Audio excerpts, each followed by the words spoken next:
For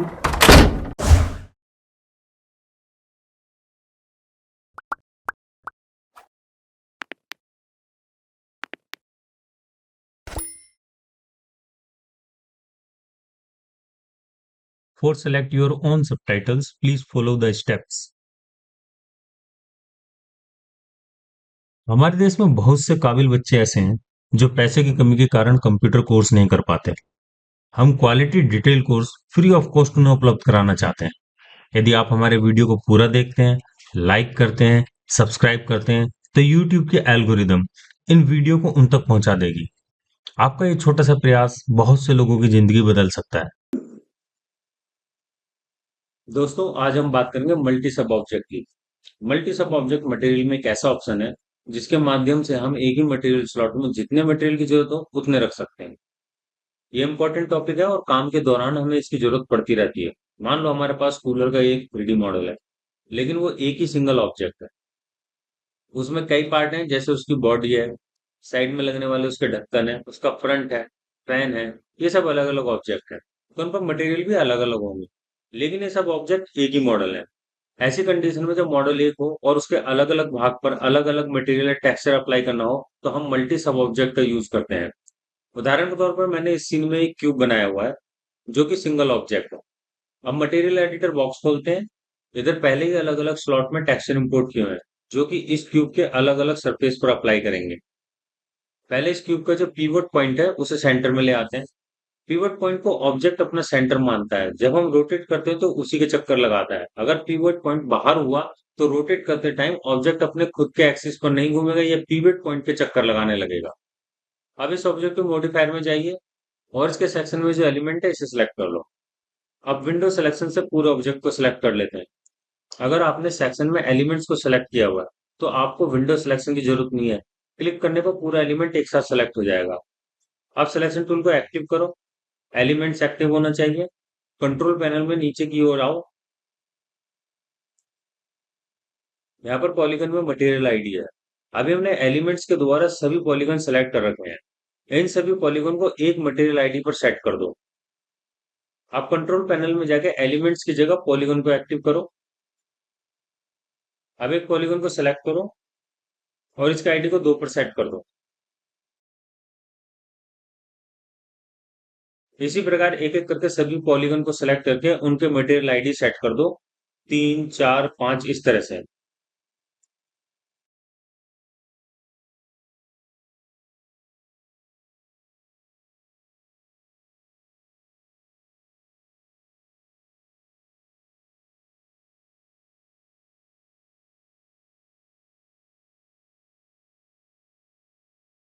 cube में 6 side है और यहाँ पर हमने अभी 5 ही मटेरियल तैयार किए हैं। इधर पहले फिजिकल मटेरियल था, हमने पहले से ही इसे वीरे मटेरियल में कन्वर्ट कर रखा है। इस मटेरियल पर एक टेक्सचर और इंपोर्ट कर लेते हैं।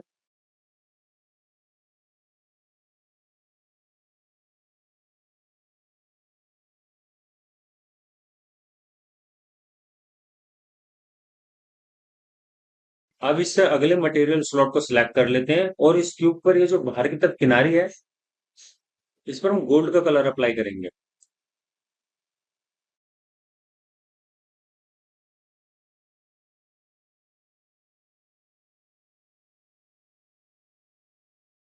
सबसे आखिर में पहला वाला मटेरियल एक्टिव करेंगे।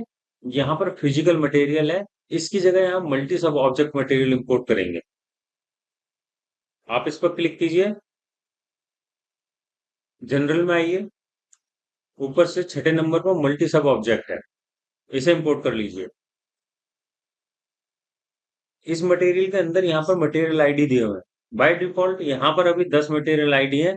इनको हम अपनी जरूरत के हिसाब से घटा और बढ़ा सकते हैं। अभी हमें केवल 7 मटेरियल आईडी की जरूरत है।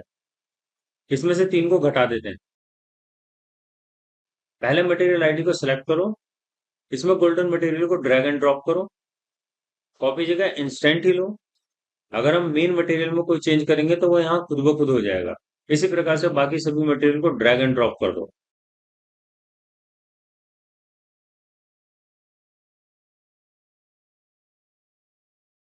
अब सभी मटेरियल यहाँ पर आ गए। मटेरियल नंबर 2 जो है इस सरफेस पर आना चाहिए। एक बार चेक कर लेते हैं। पॉलीगन को एक्टिव करके इस वाले सरफेस को सेलेक्ट कर लेते हैं। आप कंट्रोल पैनल में नीचे जाकर इसका आईडी चेक कर लेते हैं। इसका आईडी 5 है, दो नहीं। दूसरे सरफेस को सेलेक्ट करके देखते हैं। हाँ, इसका आईडी 2 है। अब सब ऑब्जेक्ट मोड से बाहर आ जाओ। इस बात को सुनिश्चित कर लो कि आपका ऑब्जेक्ट सेलेक्ट होना चाहिए, और ये जो पहला वाला मटेरियल है इसे इस पर अप्लाई कर दो।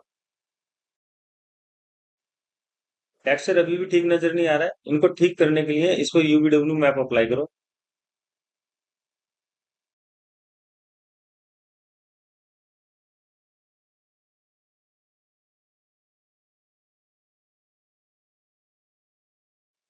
और बॉक्स के ऑप्शन को सिलेक्ट कर लो। इस क्यूब को एक बार चारों ओर से घुमाकर देख लेते हैं।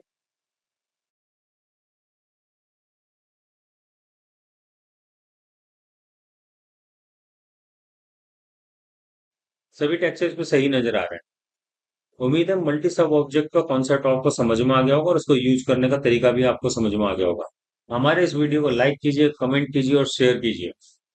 और हाँ, नए बच्चे जो 3D मैथ सीख रहे हैं उनके साथ ये वीडियो जरूर शेयर करें। याद रखो, आप देश की इकाई हो। यदि आप अपनी स्किल बढ़ाते हो तो देश एक कदम आगे बढ़ जाता है। जय हिंद, वंदे मातरम, भारत माता की जय।